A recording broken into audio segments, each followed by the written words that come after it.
Seven, six, five, four, three, two, one. You'll never have the sacred stone.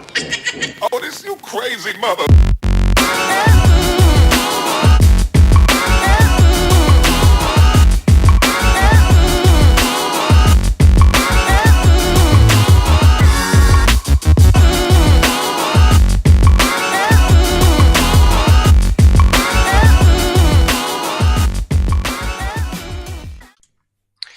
Hey guys, and welcome to another episode of First Rule. Of course, myself and Richard here tonight. We didn't have the VPA joining in on this show, but we're gonna have them join in on future shows. But this regulation portion of the show is going to be around labeling and standardized packaging. All right, myself and Richard are going to cover that as best we can. But it's a good idea to listen in, especially if you are a retailer, because if this bill passes in its current form, there's going to be serious implications here. So let's kick off. On the opening page, it says I highlighted something there on page 14. It says the minister must prescribe standardized packaging and labeling of tobacco products. So, throughout this portion of the bill, they give us, kind of like a framework to work within, but they're not giving us specifics as into how big should a warning sign be, or how big, a specific portion of the labeling should be. It's very vague, but they do give us a framework to kind of work in, all right? So I'm sure that if the bill is passed, they're going to prescribe exactly, how and what dimensions some of these elements need to be on the packaging, right? So I'm just going to go through them. I think we should cover all of them with some interesting things in here. Okay, so the minister must prescribe standardized packaging and labeling of tobacco products. The regulations referred to in subsection 1 must at least prescribe that the packaging of tobacco products must have uniform plain color and texture. So, when people say no, no label or no brand, that's kind of what they're referring to here. They're saying completely a plain color and texture. So I guess, should this portion pass, you'll still be able to have a blue bottle or a pink bottle or a green bottle as long as it's plain packaging. It sounds like it.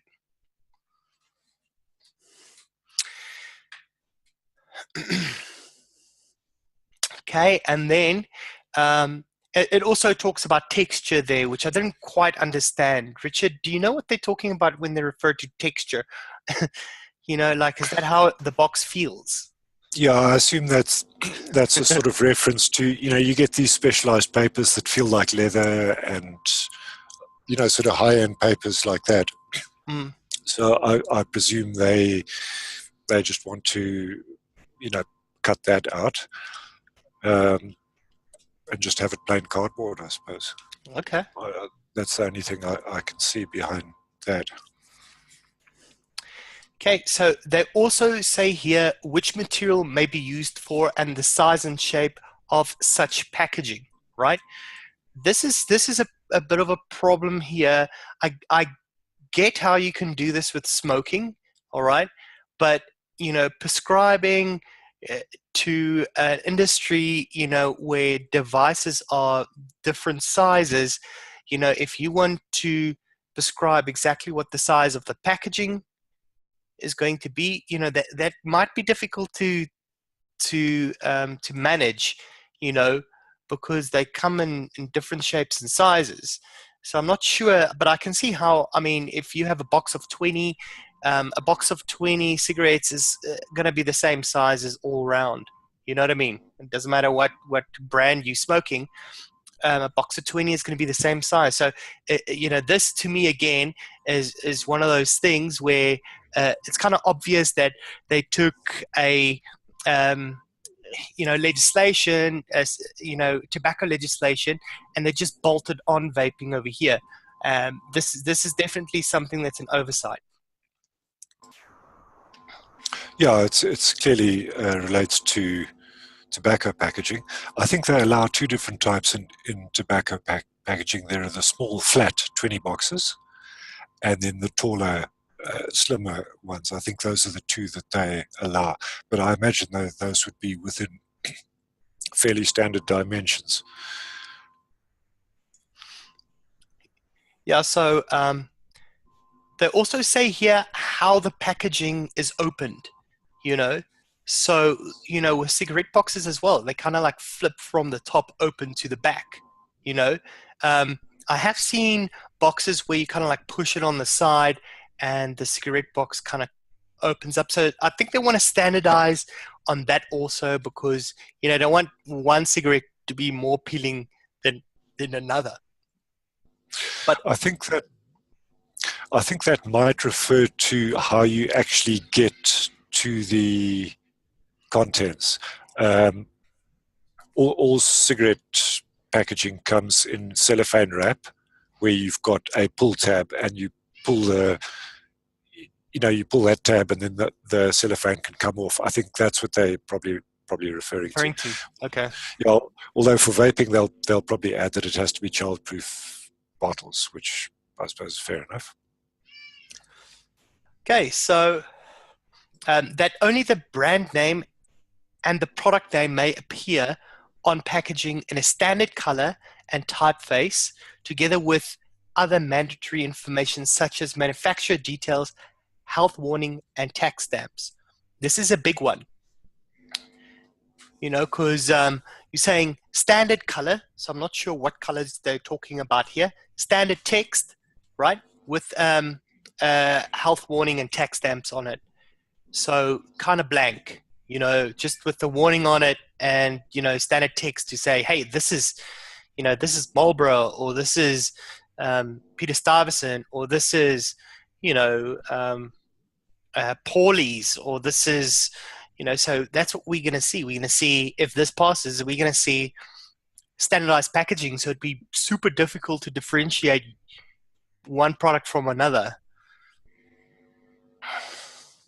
Yeah, I think it comes down again to the fact that Big Tobacco has had a century to establish its brands. I mean, if I'm a smoker, it doesn't matter to me whether I get Marlboro or Camel or whatever my brand is in a plain box. I know the brands. There are only, 40, 50 different types of cigarette brands in the market. Mm. And they've all been around forever. Cigarette companies don't bring out new brands very often, and part of the reason they don't do that is because of the FDA's pre-market approval process, which is very expensive, as vapers are now, or as vaping companies are now finding out. So Big Tobacco tends not to release new brands very often, simply because of the administrative overhead and the cost and all the testing that the new brand has to go in for, and the documentation that has to be supplied and so on. So the cigarette market is actually pretty static. I mean, if you look at the top sellers today, they're the same brands that were the top sellers in the 1970s, 1980s or so. And consumers, particularly smokers, are very aware of these brands, whereas vaping is still in a completely new and brand-building phase. I mean, there are some standout juice brands like Cutwood or Naked or whatever, where people would probably recognize them. But for the rest, I mean, it's robbing manufacturers of product differentiation in a market that is new and immature and burgeoning, and where product differentiation is far more important to them than it would be in the equivalent cigarette market. So again, it's not something that's been thought through very, very carefully, I don't think. Yeah, absolutely. It's like the same tone throughout this whole bull. I think we started picking it up about the second show in. We started realizing, hang on, this just doesn't sound right. You know what I mean? Then what really is interesting here is how, what impact is this really going to have on cigarettes? Because, okay, maybe the warning label might be a little bit bigger and the box might be a little bit plainer, but I know what my brand is. I go to the shop and I just get my brand. What's inside is what matters. Now, you apply that in the vaping world. There's problems there. I'll carry on because it seems like slightly a bit of an attack on flavors. So I'll go a little bit deeper here, but so then, no person shall manufacture for sale, import, or sell tobacco products unless it is packaged in the prescribed manner, its appearance is as prescribed, and its packaging contains the prescribed quantity or weight of the tobacco product. Now, there's another thing. It's just a small little point, but here what they're saying is they can prescribe to us how much we can actually give out at a time. So, the time where you can buy 100 mils of juice at a time might be over. We might see a reduction here where they say, like they've done in the UK, what is the legislation there? 10 mils.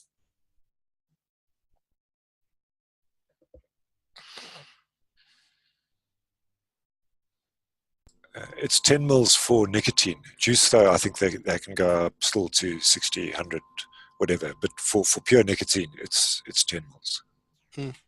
Okay. 10 mil bottles, as far as I know. So here's that portion now that kind of concerns me. No person shall manufacture for sale in the Republic, import, or sell a tobacco product that has packaging or labeling that is false, misleading, deceptive, or likely to create any erroneous deception or misleading impressions about the characteristics, properties, health effects, toxicity, composition, merit, safety, hazard, or emissions, including any term, descriptor, trademark, figurative, color, number, there's color, number, or other sign that directly or indirectly creates the impression that a particular tobacco product is less harmful than another tobacco product. This is bad for me. This is bad news. Why this was even put in there, with like a, how can you rob, people from that information? Now, surely we can't. The problem here is, there's not a lot of information of the long-term benefits between smoking and vaping.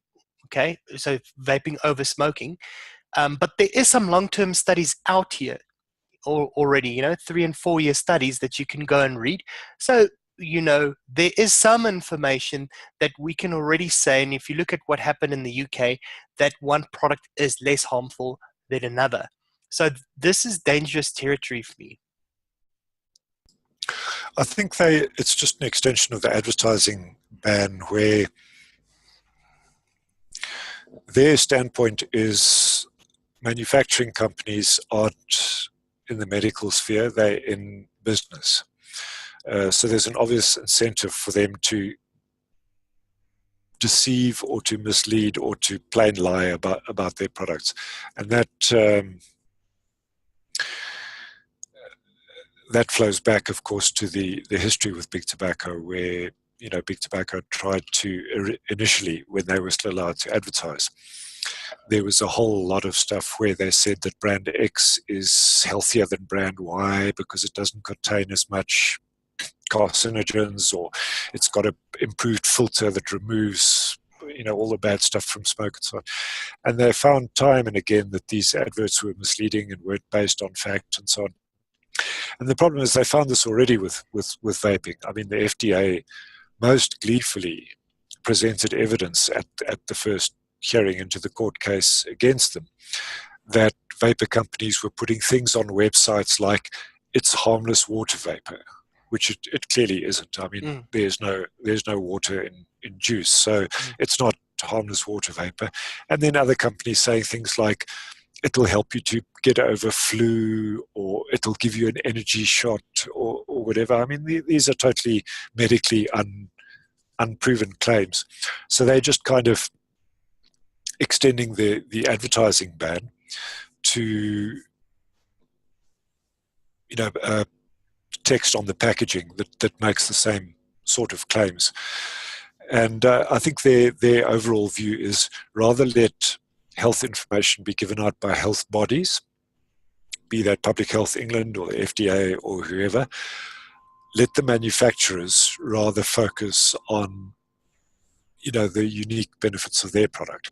The problem being, of course, that they're not even allowing that. Mm. Yeah, absolutely. Because you're not allowed to give information. So we were looking at the online sales and also the advertising portion of it. You're not allowed, if somebody comes into your shop and you own a vape shop, you're not allowed to give information about the product that's not factual, right? So, you can't, out of your own opinion, say, hey, I know from this study and this study that vaping is 95% safer. So, I would recommend it. That would be, you'd be outside the law there. Yeah. Look, I mean, you can't even give information about the product. I mean, I mix up my mango juice or whatever. I can't even say this is the juiciest and sweetest mango on the market. Mm. Yeah, that's I mean, exactly what I was talking about, right? Yeah, that is not health pertinent information, but they're going to interpret that as saying, I'm drawing a clear comparison between my product and foodstuff, which again, you're not allowed to do. You're not allowed to have, graphics of fruit or foodstuffs or whatever on your packaging.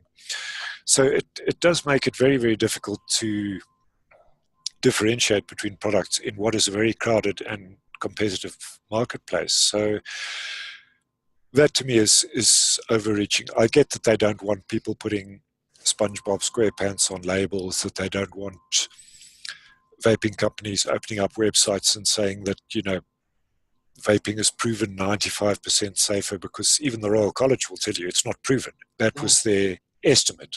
But there's a difference between an estimate and medical proof. So it's a very difficult situation, but I don't think it's a fatally difficult situation. I mean, Big Tobacco can't tell you anything about their products, and it isn't stopping them. If brand X puts a new type of paper in their cigarettes, puts a new type of filter in that, removes a particular chemical from the smoke, they're not even allowed to tell you about it, because again, the experience with Big Tobacco has been that it will be deceiving, it'll be exaggerated, it won't be medically founded, etc., etc. So Big Tobacco is not allowed to say anything, but their product still sells pretty well. But again, that is on the backbone of Big Tobacco having had a century to establish their brands, which vaping hasn't had. Yeah. So I think what they really need to do is to cut vaping a bit of slack.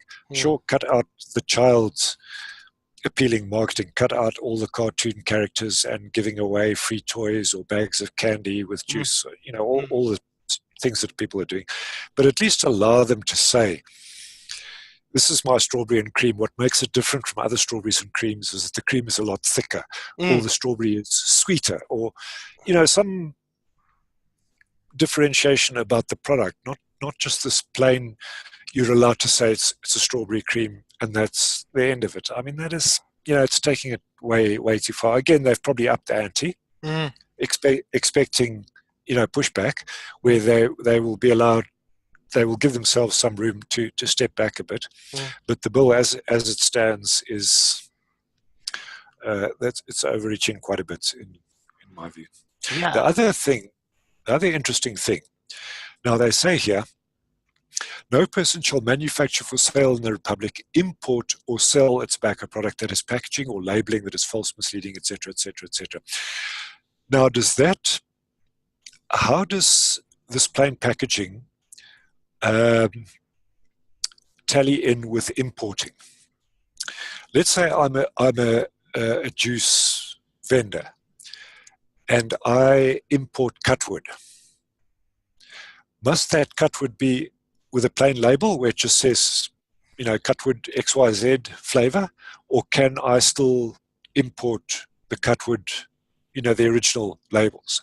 Yeah. Because if it's going to be in a plain label, I might run into the situation where Cut would say to me, no, South Africa is such a small market, we're not putting special labels on Yeah. just for South Africa. So, the bill doesn't really make that clear. I mean, if we look earlier, no person shall manufacture for sale, import or sell a product unless, they do say here, no person shall import unless it is packaged in the prescribed manner. That's impossible to manage. You know what I mean? This is a problem for me because how would you? Okay, sure, you can speak to the wholesaler or the manufacturer and you can say, hey, I need you to give me plain packaging, or I need you to give me plain text, right? And some of them might do it, but some of them won't be interested. They'll just say no. Well, the other thing is, it says a part of the labeling is they've got to put their tax stamps on. Now, Cutwood don't pay tax in South Africa. Where are they going to get a tax stamp from? Yeah. So, again, that maybe just applies to cigarettes, where every big tobacco brand that is sold in South Africa, they have to pay tax on it through their local distribution office or whatever. But a lot of vape juice companies don't have a local distribution office. I mean, does Naked even have, they might have a local agent. But do they have a local office? Are they a tax-paying entity in South Africa? I doubt it. I seriously doubt it. So, again, it's something that needs to be unpacked and differentiated between tobacco and, because again, the distribution market of tobacco, there's only so many big tobacco companies. There's 6 really big ones, maybe another 6 smaller ones that access our market. Juice companies, there's hundreds. Yeah. This is, so if they import, so of course, say if this bill passes, then if they import, then there will be a specific code, import tax that you'd have to pay for, tobacco related products, right?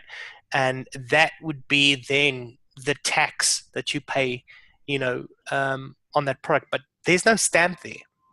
So that's the only place I can see where tax really comes into play. Value-added tax perhaps as well, but that doesn't give you a stamp. So I'm not sure what that is. Yeah, then we need more information here. Yeah, what Cutwood may allow is, if they can see it's in the law, they might allow the local agent to have labels printed here. So if you bring in Cutwood, they might say to you, okay, design the label that fits with your national legislation, send it to us for approval, and they might look through it just to see that you're not misrepresenting them in any way. Yeah. And then they say, okay, as part of the deal, we will send you blank bottles, unlabeled bottles, and we will allow you to apply your own label. Yeah. But I can't see Cutwood themselves getting in artwork that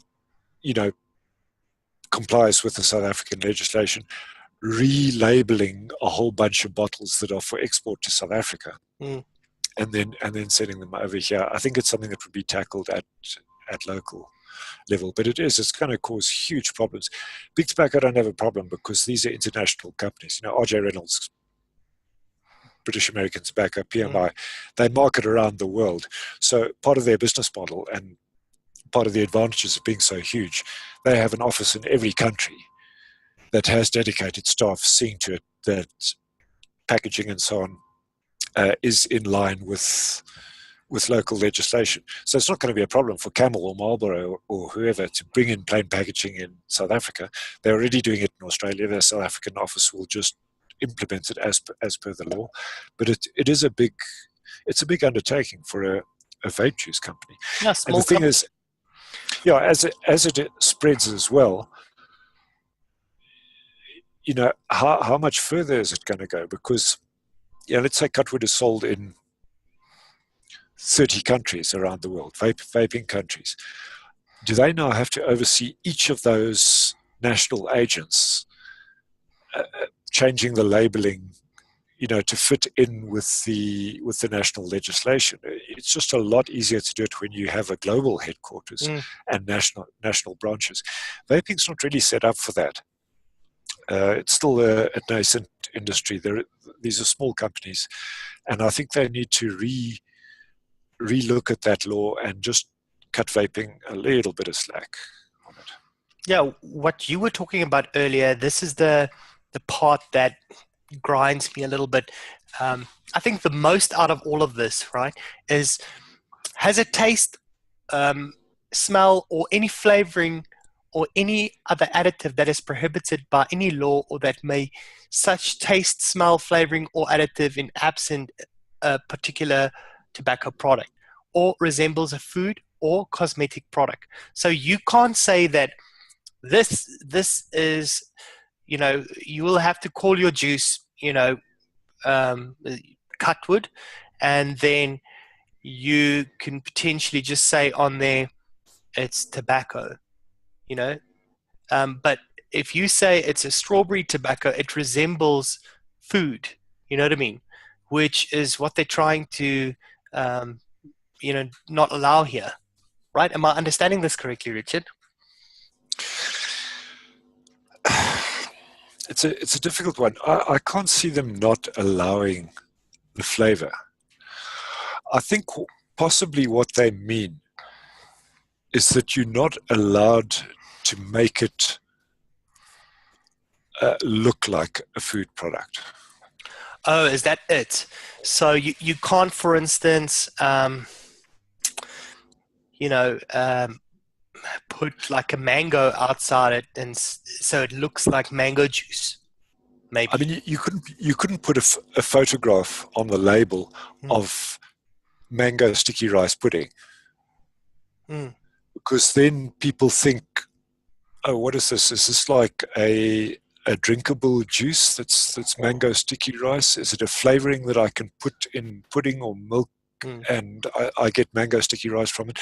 I think that is the big thing they're worried about, and that stems as well from this whole thing in America where they put vaping juice bottles next to kids' fruit juice bottles, and you can't tell the difference. You can't tell which is the vaping product, which is the fruit juice product. I think that is the situation they want to avoid. I can't see how they can look. Maybe they do mean that if it's got strawberry, you're not allowed to put strawberry. You would have to call it Aurora or something, and then just hope that word of mouth gets out that your Aurora juice has a strawberry flavor. But that is now starting to get truly ridiculous. I mean, I can't see how that. And then also a cosmetic product. Yeah, exactly. I was also like, what? How does that work? Yeah.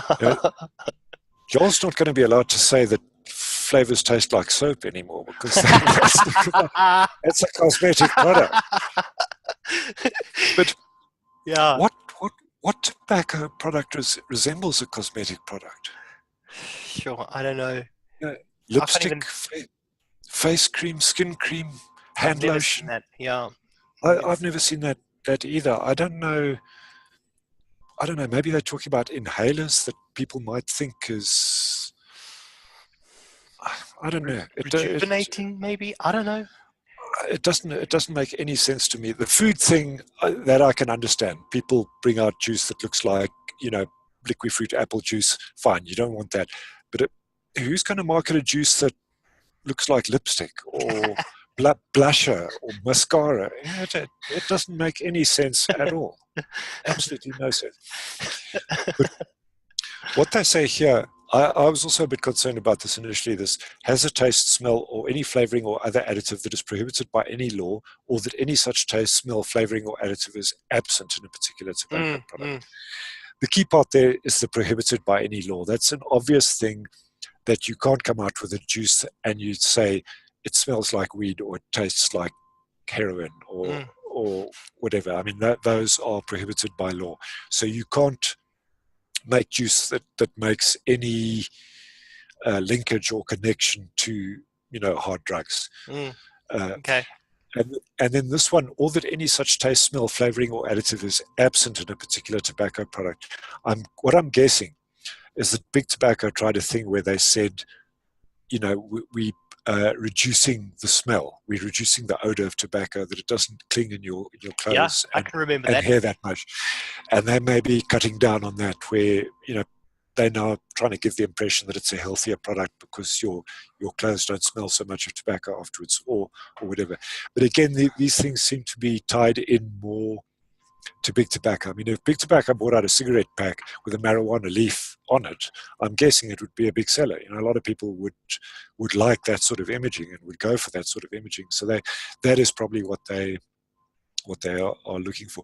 The vaping side is more of this vitalizing, energizing, healing, rejuvenating, natural or organic properties, or has other health or lifestyle benefits. So you certainly can't romanticize or glamorize vaping. You can't Your show product, it yeah. as being, you can't show it as being the preserve of young, fit, virile men. So yeah, it's, look, as a DIYer, that's my labels. So You, I, you've got labels. I mean, I don't care at all what my juice looks like. I stick a piece of masking tape on the bottle. I write the name of the recipe, the date it was made, and the type of nick that I used, just in case there's a problem with the nick. I just want to know which nick it was that I used. And that's all that's on my label. I certainly have no need for that. But this, again, it's not really a consumer level issue. I'm sure even most vapors, if you have your favorite vape juice, I'm sure most vapors wouldn't mind getting it just in a plain bottle with a white label, just as long as they know that it's that juice they're vaping for the flavor, not the packaging. But obviously for the manufacturers, it's devastating, and doubly devastating when you add in the fact that they're not allowed to advertise online, they're not allowed to spread information about their product online. They're not allowed in-store displays and so on. So it leaves people really mystified as to what Vaping is. You know what I mean? What is this? well, as what makes this juice different? The manufacturer's not allowed to say, reviewers aren't allowed to say, shops aren't allowed to say. Who is allowed to say? Yeah, 100%. So that pretty much wraps it up, right, Richard? There's nothing that we've missed out here, right? No, I think that goes. Interesting. This 4.1, the very very start of the chapter. The minister must prescribe standardized packaging and labeling of tobacco products. Not shall, not may, yeah, must. Now I'm wondering where that comes from, because as far as I know, it's not, the WHO hasn't stipulated that there must be plain packaging. That, as far as I know, is still an optional extra that signatories to the world's the Framework Convention, Tobacco Convention, it's an option that they have, but it's not mandatory. I mean, Australia were first out of the blocks with it. Several other countries are now doing it, but as far as I know, it's not a WHO requirement. So I'm not sure where this must comes from, whether that was a decision that was taken at national level, maybe at cabinet level, but it doesn't seem to stem from the WHO, and yet it gives the impression that we just do not have a choice in this matter. So I'd be interested to know the background to that. The other thing that interested me, point 2A, that the packaging of a tobacco product must have a uniform plain color and texture. Color is spelt the American way, COLOR. Yes, that's interesting. So now either somebody didn't do their proofreading, or they've cut and pasted this from American legislation, which is possible. But that's good that you saw that. I see they use the correct, in point E, in a standard color and typeface. There it's done correctly. So I don't know whether that was just a typo on the part of the person who did who typed up the draft bill. But quite interesting that the American usage of color is used first time. And this just, you would expect better from a government department. They have budgets, hire proofreaders to check through this stuff. I mean, proofreading is part of what I do, and some of it is for government. And that just jumped out at me straight away, because it gives the impression, like it or not, that this has been cut and pasted from an American law book. Yeah. Probably not what they impression they wanted to give. But then if you don't want that impression, then, Proofread. take care to avoid giving it. Yeah. Okay, guys. So we would like you to comment in the comment section below on what you agree with this portion of the bill and what you disagree with. So please let us know in the comments and we'll get back to you. The only portion I agree with over here is where we're not making these vape products look like candies and things that are appealing to kids, and that's not really spelt out over here like that. But I mean, we do see some of it in here. Just it's very, very reaching. So yeah, leave the comments below and we'll get back to you. Cheers, guys.